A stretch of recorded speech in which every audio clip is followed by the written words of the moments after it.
जब चल पड़े सफ़र को तो हौसला रखो, सहरा कहीं तो कहीं समंदर भी आएंगे. Hello everyone, this is Manisha, Associate Coordinator, School Leadership Academy, SCRT, JNK. SCRT, JNK School Leadership Academy is working under the guidance of National Center for School Leadership, NEPA, New Delhi. And recently, the focus has been shifted from school effectiveness to school improvement. And the role of a school head has been changed from being merely an administrator and manager to school leader. So, we'll talk more about transformation of schools than administration and management. And as you know, SLA SCRT has been organizing interactive sessions with school heads across JNK. And today we have invited Ms. Shashi Bala, head of Government Middle School, Lehnu, Zone Tikri, District Udhampur.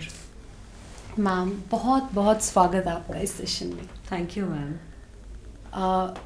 आशा करते हैं कि जो हमारी ये बातचीत हमारे school leaders सुन रहे हैं, ये जो सेशन देख रहे हैं, वो ज़रूर इससे लाभान्वित होंगे. तो सबसे पहले मैं आपसे जानना चाहूँगी, आपके बारे में ही जानना चाहूँगी कि इस स्कूल एजुकेशन डिपार्टमेंट में आपकी जो जर्नी है वो कब शुरू हुई और कैसे रही अब तक, और पर्टिकुलरली इस स्कूल में एज अ स्कूल हेड आप कब से काम कर रही हैं? जी मैम. मैंने जनवरी 99 में फ़र्स्ट स्कूल अपना ज्वाइन किया था एज टीचर, और उसके बाद मैं 2013 में मास्टर ग्रेड लेकर हायर सेकेंडरी चंदुंता गई थी. तो वहाँ से छोटे छोटे इनोवेशंस शुरू करने के बाद उसके बाद मैं ट्रांसफ़र होके यहाँ आई और मैंने यहाँ ज्वाइन किया था अक्टूबर 2020 में. तो उसके बाद से बस यहाँ पे सफ़र चल रहा है.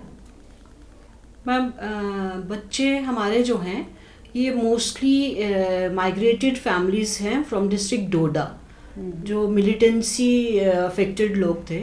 तो वो यहाँ शिफ्ट हुए हैं और मोस्टली उन्हीं घरों से बच्चे आते हैं और मोस्टली लेबर क्लास है.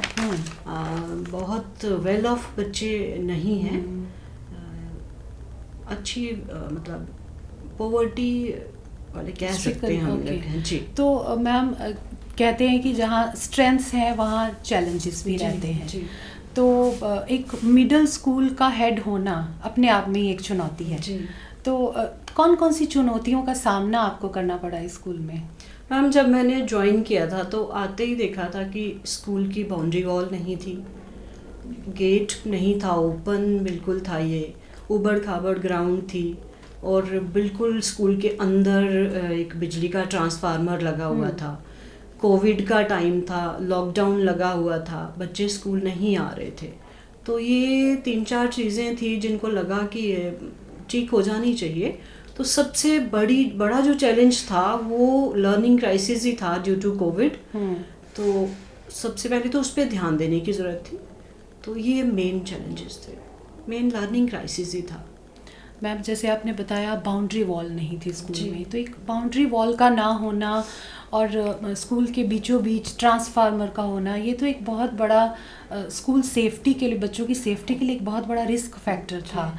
तो मुझे लगता है एजुकेशन से पहले ज़्यादा ज़रूरी बच्चों की सेफ्टी है. जी. क्योंकि पेरेंट्स बहुत भरोसा करके बच्चों को स्कूल में भेजते हैं. जी. तो आपको काफ़ी एफर्ट्स करने पड़े होंगे इसके लिए, ये सारी इन चीज़ों को इनको ओवरकम करने के लिए. तो आपने क्या क्या एफर्ट्स किए इसके लिए? मैम पहले तो हमने अपने जो लोकल प्रोमिनेंट जो सिटीजन्स यहाँ के थे, हमारे PRI मेंबर्स थे, सरपंच, पंचेस, उनको कांटेक्ट किया, और जो भी कंसर्न्ड डिपार्टमेंट्स थे उनको भी लिखा. तो उसके बाद जल्दी ही बाउंड्री वॉल भी हमारी सेंक्शन हो गई, बन गई थी कोविड के दिनों में ही. और उसके बाद जो ट्रांसफार्मर था वो भी अब रिसेंटली 4-5 दिन पहले ही हट गया है. एफर्ट्स लगाने पड़े, लेकिन अब निकल गया है, क्योंकि अब हम बाल वाटिका के लिए भी चाह रहे थे कि बाल वाटिका हमारे स्कूल में हो. तो अगर छोटे बच्चे जब हमने स्कूल में लेने हैं तो वो बहुत बड़ा डेंजर जोन था. तो अब एटलीस्ट हमारे छोटे बच्चे फ्रीली ऐसे घूम सकते हैं उसके हटने से. तो बहुत बड़ा डेंजर वो स्कूल से हट गया है. तो मैम ये जो भी आपने एफर्ट्स किए उसमें कम्युनिटी का एक बहुत बड़ा रोल है, तो कम्युनिटी के साथ एक अच्छा रिलेशन आपने कैसे डेवलप किया? मैम पहले तो लोकल टीचर्स जो हैं उनकी हेल्प से पेरेंट्स को अप्रोच किया गया, एंड अगेन जो पीआरआई मेंबर्स थे उनको बार बार अप्रोच किया गया, जो भी यहाँ के लोकल रिटायरी लोग थे उनको बार बार बुलाया गया, तो उनकी हेल्प से हम लोग कम्युनिटी तक पहुँच पाए हैं। और टीचर्स ने जब लर्निंग क्राइसिस चल रहा था तो तब भी हमने पंचायत की हेल्प से, अपने जो करंट जेडीओ थे जब उनकी हेल्प से हमने कम्युनिटी क्लासेस यहाँ शुरू की थी। और टीचर्स ने घर घर जाकर एनरोलमेंट ड्राइव चलाया है, घर घर जाकर लोगों को सेंसिटाइज किया है कि हम अच्छे से इनको पढ़ाएंगे, पूरी कोविड की जो गाइडलाइंस थी उनको ध्यान में रखते हुए, तो तब हम ये कम्युनिटी क्लासेस चला पाए थे। ओके, तो आपने कम्युनिटी क्लासेस भी चलाई ड्यूरिंग कोरोना पीरियड, क्योंकि कोरोना पीरियड में भी एक बहुत बड़ा चैलेंज था कि बच्चों तक एजुकेशन कैसे पहुंचाई जाए। तो मैम मैंने देखा आपके स्कूल का विजन स्टेटमेंट है to inspire individuals to inquire and innovate for life. तो अपने बच्चों को कैसे आप इनोवेटिंग और इंक्वायरिंग इंडिविजुअल्स बनाने के लिए क्या प्रयास कर रही हैं आप?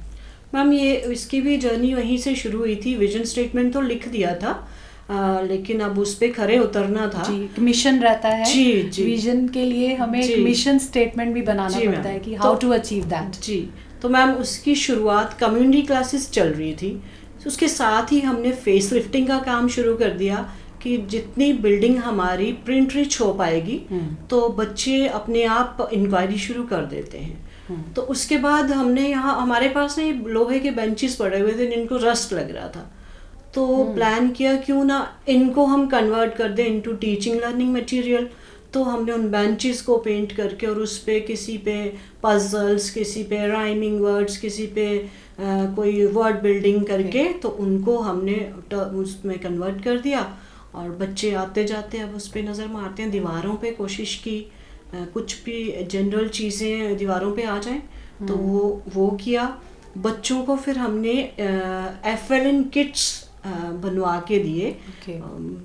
कुछ फंड्स थे उसके लिए, तो थोड़े से टीचर्स की हेल्प से, अपनी टीम की हेल्प से एफर्ट्स डाले, तो उसमें हमने उन किट्स को बनाया जिसमें story books, art and craft का सामान था, क्रेयॉन्स थे, तो उनको वो दे दिया। तो बच्चे वैसे ही खुश होते हैं चीज़ें लेके, तो उनके लिए वो एक तरह की इनोवेशन थी। उसके बाद हमने एज पर the guidelines of NEP bagless days शुरू किए। और बैगलेस डे में हमने एक दो तो विजिट्स करवाई हैं, फील्ड विजिट्स हुई हैं जिसमें एक बेकरी की विजिट इन्वॉल्व है।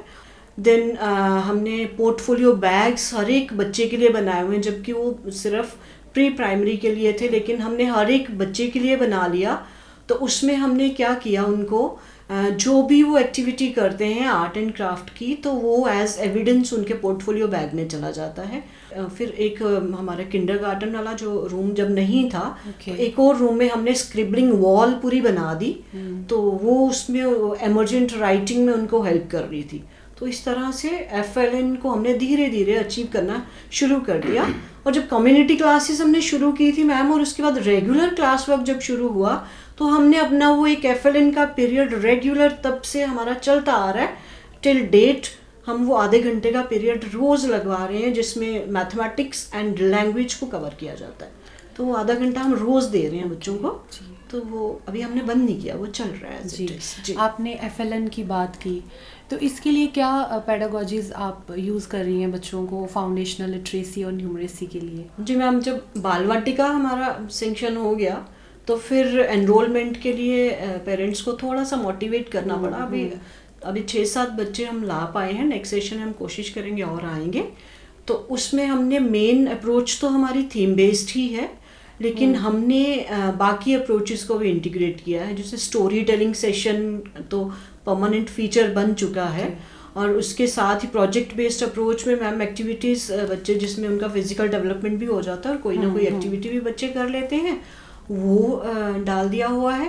प्लस स्टोरी टेलिंग सेशन में तो बच्चे मैम हमारे SCRT का जो इनिशिएटिव है कथा शिल्प, उसमें बच्चे पार्टिसिपेट कर चुके हैं। जी मैम, और बाल रंग करके एक प्रोग्राम हुआ करता था डायरेक्टरेट का, तो उसमें भी हमारे बच्चों ने स्टोरी टेलिंग सेशन में पार्टिसिपेट किया। बहुत अच्छा मैम। और मुझे सबसे अच्छा, आपको अगर मुझसे पूछें तो मुझे वो आपका वो बहुत अच्छा लगा जो आपने बेंचेस को TLM में कन्वर्ट किया है, कि बच्चे रोज़ वहाँ बैठते हैं और देखते हैं, और एक पूरा प्रिंट रिच एनवायरनमेंट आपने क्रिएट किया है जो बहुत ज़रूरी है फाउंडेशनल लर्निंग के लिए।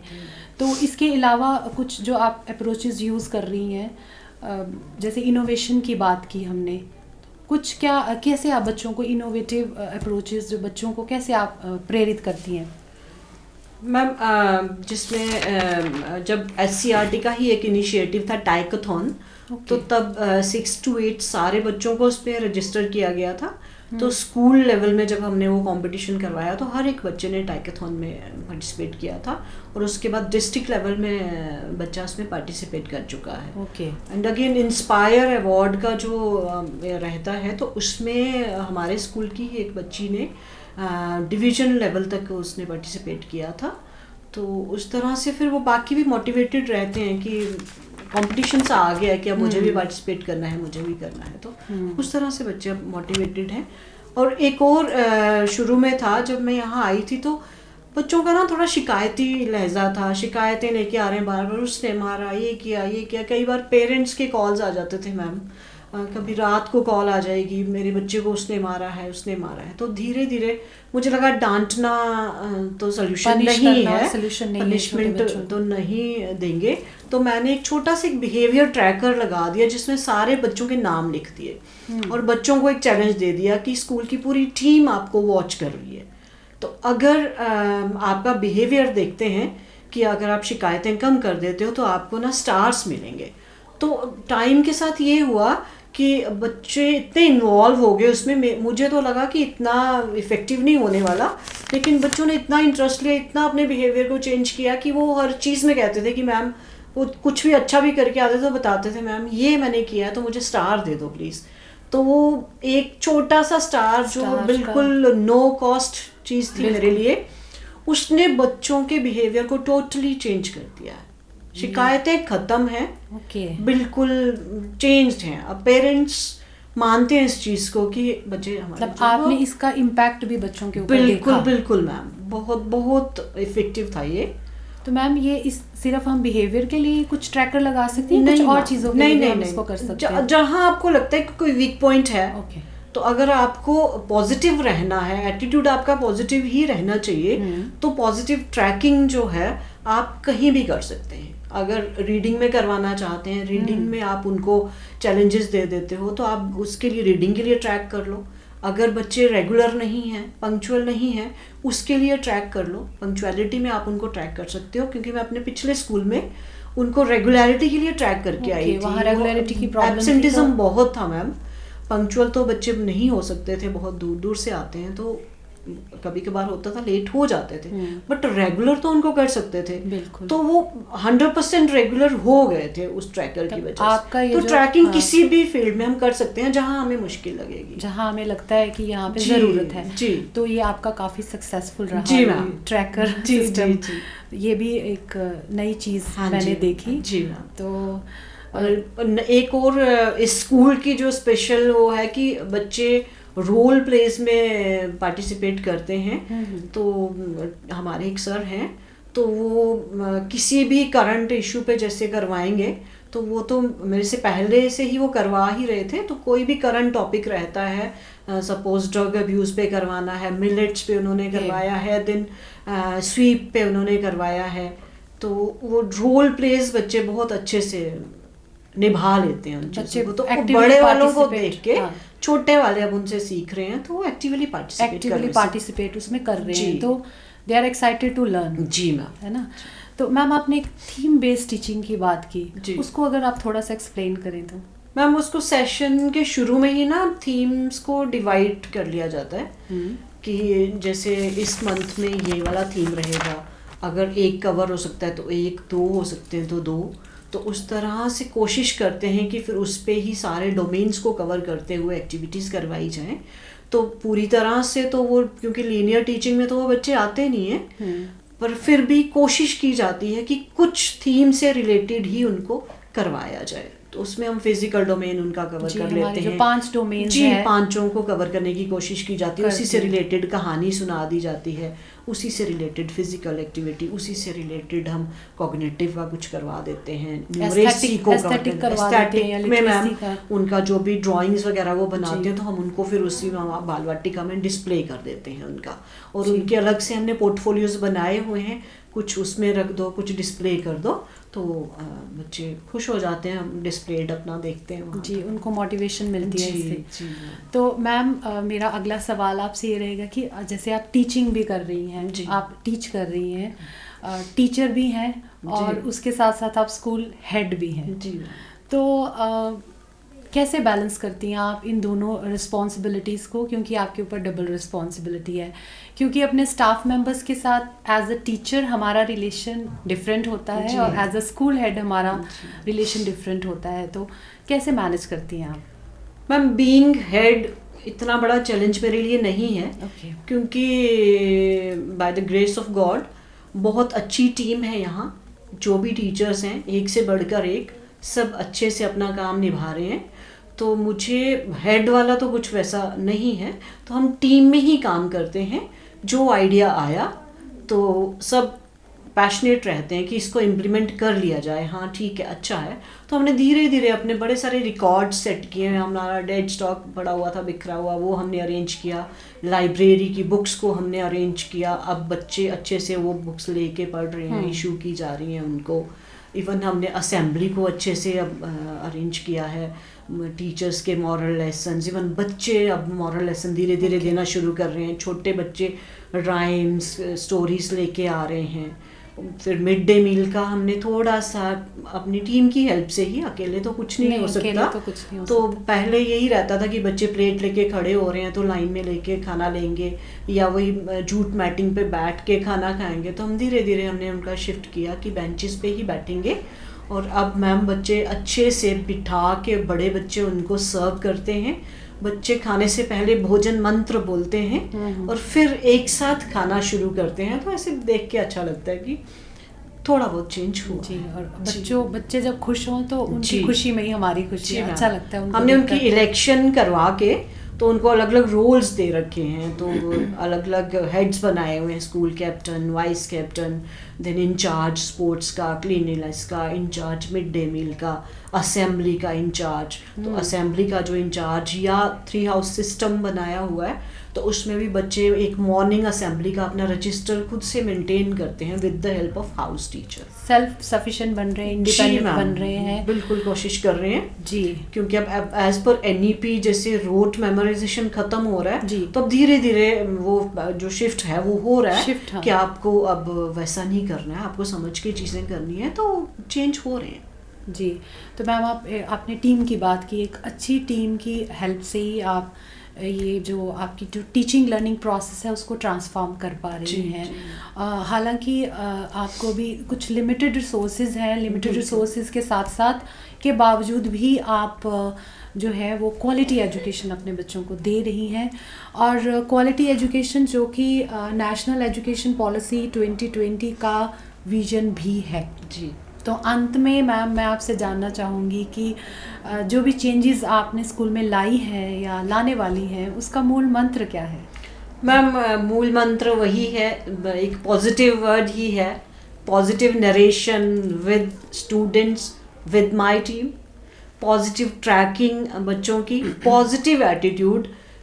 एक कदम आगे बढ़ाएंगे तो कुछ नया कर ही पाएंगे। बिल्कुल। ट्रांसफॉर्मेशन तो मैं नहीं कहूँगी, पर छोटी छोटी चेंजेस लाने में हम सक्सेसफुल हुए छोटी छोटी हैं। चेंजेस से ही तो ट्रांसफॉर्मेशन देखो, होती है। कर ही रहे हैं, तो देखो आगे और कितना तो कर आप- पाएंगे। जी। लेकिन टीम बहुत सपोर्टिव है, बहुत अच्छे लोग हैं, तो पॉजिटिव एटीट्यूड से, पॉजिटिव एटीट्यूड इज द मूल मंत्र। मैम आप ऐसे ही पॉजिटिव एटीट्यूड के साथ आगे बढ़ती रहें, स्कूल में चेंजेस लाती रहें और अपने प्रयासों में सफल हों, यही हमारी शुभकामना है। और इसी शुभकामना के साथ आपका बहुत बहुत धन्यवाद इस सेशन में आने के लिए। Thank you ma'am. तो हम ऐसे ही सेशंस आपके लिए लाते रहेंगे।